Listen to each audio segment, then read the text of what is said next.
আসসালামু আলাইকুম বন্ধুরা, আশা করি ভালো আছেন। আজকের আলোচনার বিষয় হচ্ছে মেন্সের সময় কেন পেট ব্যথা হয় এবং এই পেট ব্যথার করণীয় কী। তো বন্ধুরা, আপনারা দেখতেছেন মেডিসিনের কথা ইউটিউব চ্যানেল। প্রতিনিয়ত মেডিসিন এবং স্বাস্থ্য বিষয়ক টিপস পেতে চ্যানেলটি সাবস্ক্রাইব করে পাশে থাকা বেল আইকনটি বেজে দিন, যেন সবার আগে মেডিসিন এবং স্বাস্থ্য বিষয়ক টিপস আপনি পেতে পারেন। তো বন্ধুরা, আমাদের দেশে সাধারণত 12 বছরের পর একটি মেয়ের মেনস্ট্রুয়েশন সাইকেল শুরু হয়।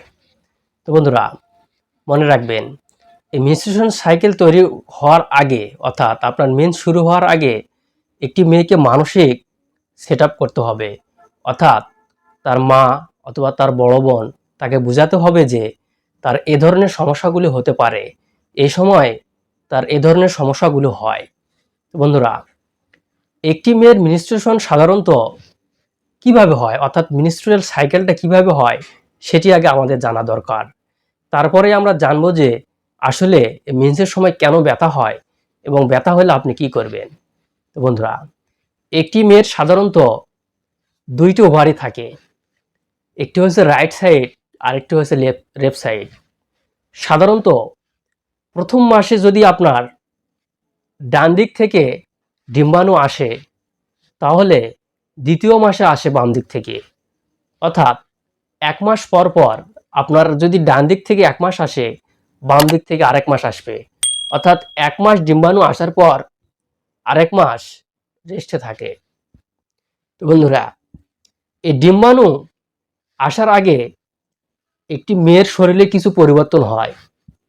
সেই পরিবর্তনগুলোর মধ্যে হচ্ছে, আপনার যখন মেন্স হবে সে সময় আপনার জরায়ুতে এন্ডোমেট্রিওসিস অর্থাৎ এন্ডোমেট্রিয়ার একটি লেয়ার তৈরি হয়।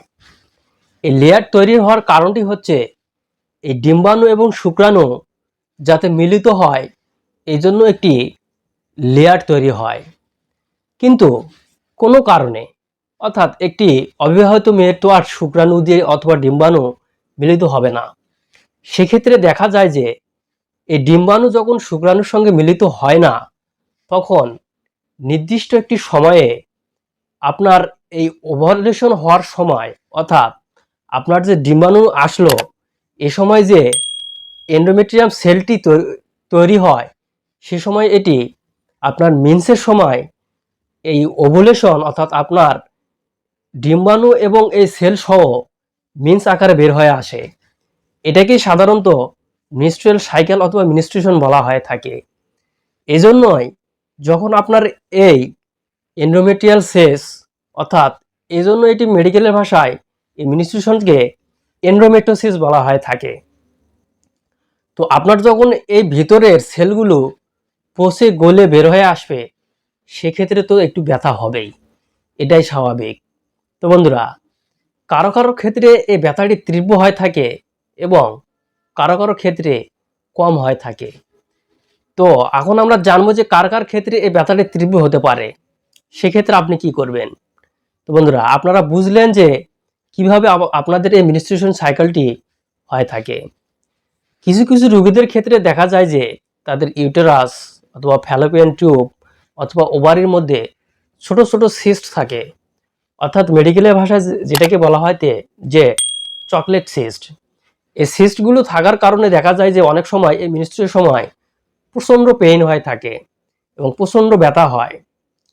সেক্ষেত্রে আপনাকে অবশ্যই একটি গাইনোকোলজিস্ট ডাক্তারের পরামর্শ নিতে হবে, কেননা এই ছোট ছোট সিস্ট একসময় আপনার অনেক বড় ক্ষতি করতে পারে।